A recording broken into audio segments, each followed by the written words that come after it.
বাকি ৳1,05,000 মতো খরচ হবে। টাকাটা অ্যারেঞ্জ করুন। টাকাটা যত তাড়াতাড়ি অ্যারেঞ্জ করতে পারবেন ওর জন্য রিস্কটা কমে যায়।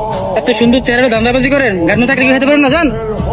ভাই আপনি সাংবাদিক? হ্যাঁ। ভাই এই যে ভিডিও করলেন দেশের সবাই দেখবেন। এটা দেশের মানুষ তো দেখবেই, এখন বিদেশের মানুষও দেখবে। ভাই আমার মাইয়া পাখি এই যে ভাই হাসপাতালে ভর্তি, অনেকগুলো টাকা মানুষের কাছে সাহায্য চাইতেছি, 10 টাকা 20 টাকা অনেকে দেয় কিন্তু সবাই বিশ্বাস করে না। অবশ্য বিশ্বাস না করাটা তো স্বাভাবিক না। কত মানুষ আছে বাটপারি সিটারি করে, 1000টা বাটপার সিটারের মাঝখানে কি একটা সত্য খুঁজে পাওয়া যায়? ভাই আমার মাইয়ের খবরটা একটু কর না, মানুষজন যদি দেখে মাইয়ের জীবনটা বাঁচায়। ভাই আপনি ভাইরাল নিউজ নিয়ে আসেন, ভাইরাল নিউজ দেখাবো, এগুলো দেখান যায় না ভাই। এই গাড়ি কল। ভাই ভাই আব্বা তুমি এসো।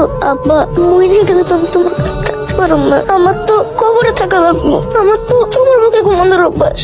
তোমার বুকে না শুলে আমি এমনি ঘুমাইবো, কবরে শুলে তোমার ঘুম আসবো না আব্বা। মৃত্যুর পর সব টিভি চ্যানেল ঠিকই আমার বাবার নিউজ করে, কিন্তু মৃত্যুর আগে কেউ করে নাই। দর্শক, এই সেই হাসপাতাল দেখতে পাচ্ছেন আপনারা। এই মেয়েটা পড়ালেখার দায়িত্ব, বড় হওয়ার দায়িত্ব পর্যন্ত জনদরদি পার্টি বাবা অনেক মিস করতেছি তোমাকে। আমার এই বিশেষ দিনে তুমি নাই।